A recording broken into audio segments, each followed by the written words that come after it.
Hello everyone. कैसे हैं आप सभी। उम्मीद करती हूँ आप सब बहुत अच्छे होंगे और आप सबकी तैयारी भी बहुत अच्छे से आगे चल रही होगी। तो जो भी स्टूडेंट तैयारी कर रहे हैं उनके सामने एक प्रॉब्लम रहती है कि वो जो भी पढ़ते हैं वो याद नहीं रहता। अगर याद रह भी जाता है तो थोड़े टाइम बाद फिर भूल जाते हैं। तो कई बार ऐसे होता है कि हमें कुछ स्मार्ट तरीके अपनाने पड़ते हैं पढ़ने के लिए और पढ़े हुए को याद रखने के लिए। क्योंकि मान लो हम एग्ज़ाम देने गए और एग्ज़ाम देने से पहले हमने किसी टॉपिक को 3 घंटे पढ़ लिया। ठीक है, 2 बार पढ़ लिया और तीन तीन बार पढ़ लिया, 2-3 घंटे पढ़ लिया और हम एग्ज़ाम देने गए और हमारा वो क्वेश्चन गलत हो गया। तो हमारे पढ़ने का क्या फ़ायदा हुआ? हुआ क्या कुछ फ़ायदा? नहीं हुआ। और इसी चीज़ की वजह से कुछ बच्चे बेचारे इतने नेगेटिव हो जाते हैं, अपने आप को वो करते हैं कि मैंने पढ़ा तो सही पर यार मैं भूल गया, मेरी याददाश्त कमज़ोर है, मुझे कुछ याद नहीं होता। ये प्रॉब्लम आपके साथ नहीं है, ये हज़ारों लाखों स्टूडेंट के साथ है जो तैयारी कर रहे हैं। ठीक है, तो हम इस प्रॉब्लम को थोड़ा कम कर सकते हैं। कुछ ऐसे स्मार्ट तरीके अपना सकते हैं जिससे हमें जल्दी याद हो जाए, पढ़ा हुआ इंटरेस्टिंग भी लगे। ठीक है, और ये जो मैं आपको कुछ स्मार्ट तरीके बता रही हूँ, ये मैंने कोई एक दिन में नहीं सीखे ये तरीके।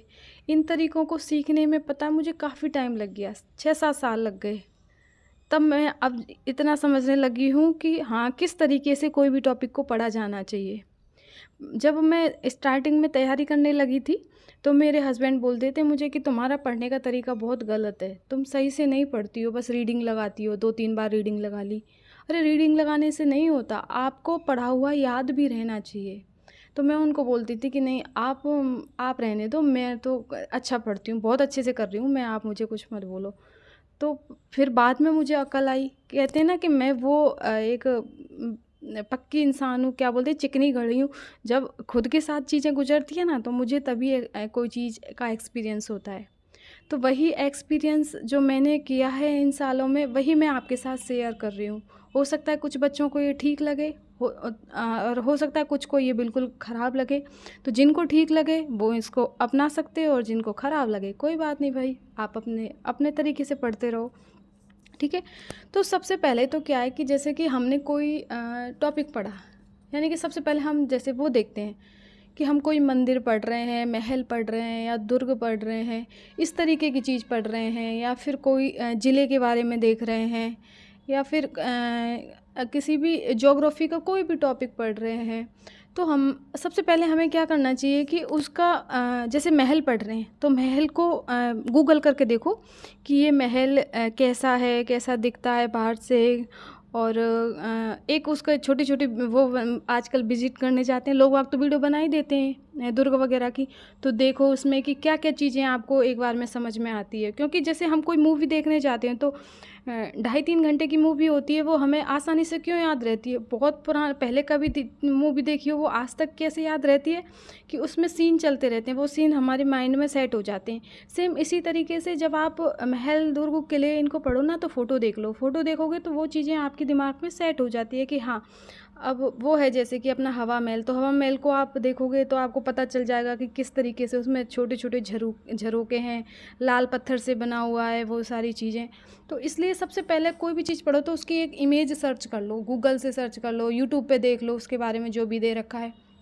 ठीक है, फिर उसके बाद जब आप इमेज से इससे ना आपको, अगर आप कोई भी चीज़ पढ़ रहे हो ना तो 60% हेल्प मिलेगी आपसे, आपको इससे। क्योंकि मैंने खुद ने इसको रियलाइज़, सॉरी क्या बोलते हैं, ऑब्ज़र्व किया है कि हाँ ये हेल्पफुल है। क्योंकि एक बार मैंने सेकंड ग्रेड की तैयारी करी थी तो एक सुखदेव सर थे, शायद सुखदेव भी है नाम, उत्कर्ष क्लासेस के। तो उन्होंने हमें मंदिर पढ़ाए थे। तो जब वो मंदिर पढ़ाते थे ना तो वो हमें पहले उनकी फ़ोटो दिखाते थे कि देखो ये ऐसे मंदिर है। कुछ मंदिर उन्होंने बताया था कि एक मंदिर ऊपर से पहाड़ी को काट के नीचे की साइड बनाया हुआ है। तो जब हम मंदिर देख लेते थे या फिर अशोक के स्तंभ शिलालेख इनकी वो फ़ोटो दिखा देते थे ना, तो हमें 30-40% वो वहीं याद हो जाता था। इसीलिए किसी भी चीज़ को अगर आप इमेज बना के पढ़ोगे ना तो उससे आपको बहुत हेल्प मिलेगी। ठीक है, दूसरी है विजुअलाइज, कि चीज़ों को जो भी आपने पढ़ा है ना उसको एक बार आँख बंद करके, मान लो आपने 4 लाइन पढ़ी तो 4 लाइन को ऐसे नहीं है कि 4 लाइन पढ़ ली सूटा सूट पढ़ ली, फिर एक पन्ना 4 मिनट में एक पन्ना पढ़ लिया और भाई हमारा टॉपिक कंप्लीट हो गया। ऐसे नहीं पढ़ना, आपको जो पढ़ा है ना उसको विजुअलाइज करना है उसका एक माइंड मैप बनाना है कि हाँ हमने पढ़ा, कैसे क्या पढ़ा, कैसे क्या हो रहा है, कौन सी सन है, एक है ना माइंड में एक पिक्चर सी सेट कर लो उस चीज़ की।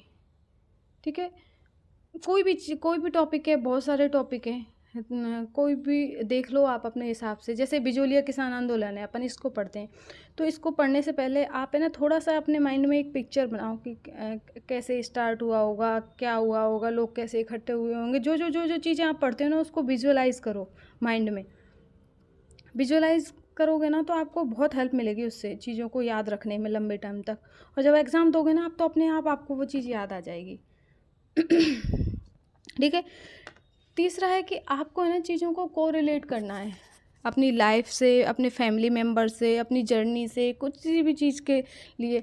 जैसे कि अब अपन साइकोलॉजी पढ़ते हैं तो साइकोलॉजी पढ़ने के बच्चों वो बहुत स्टूडेंट का ये सवाल होता है कि मैम हमें साइकोलॉजी याद नहीं रहती।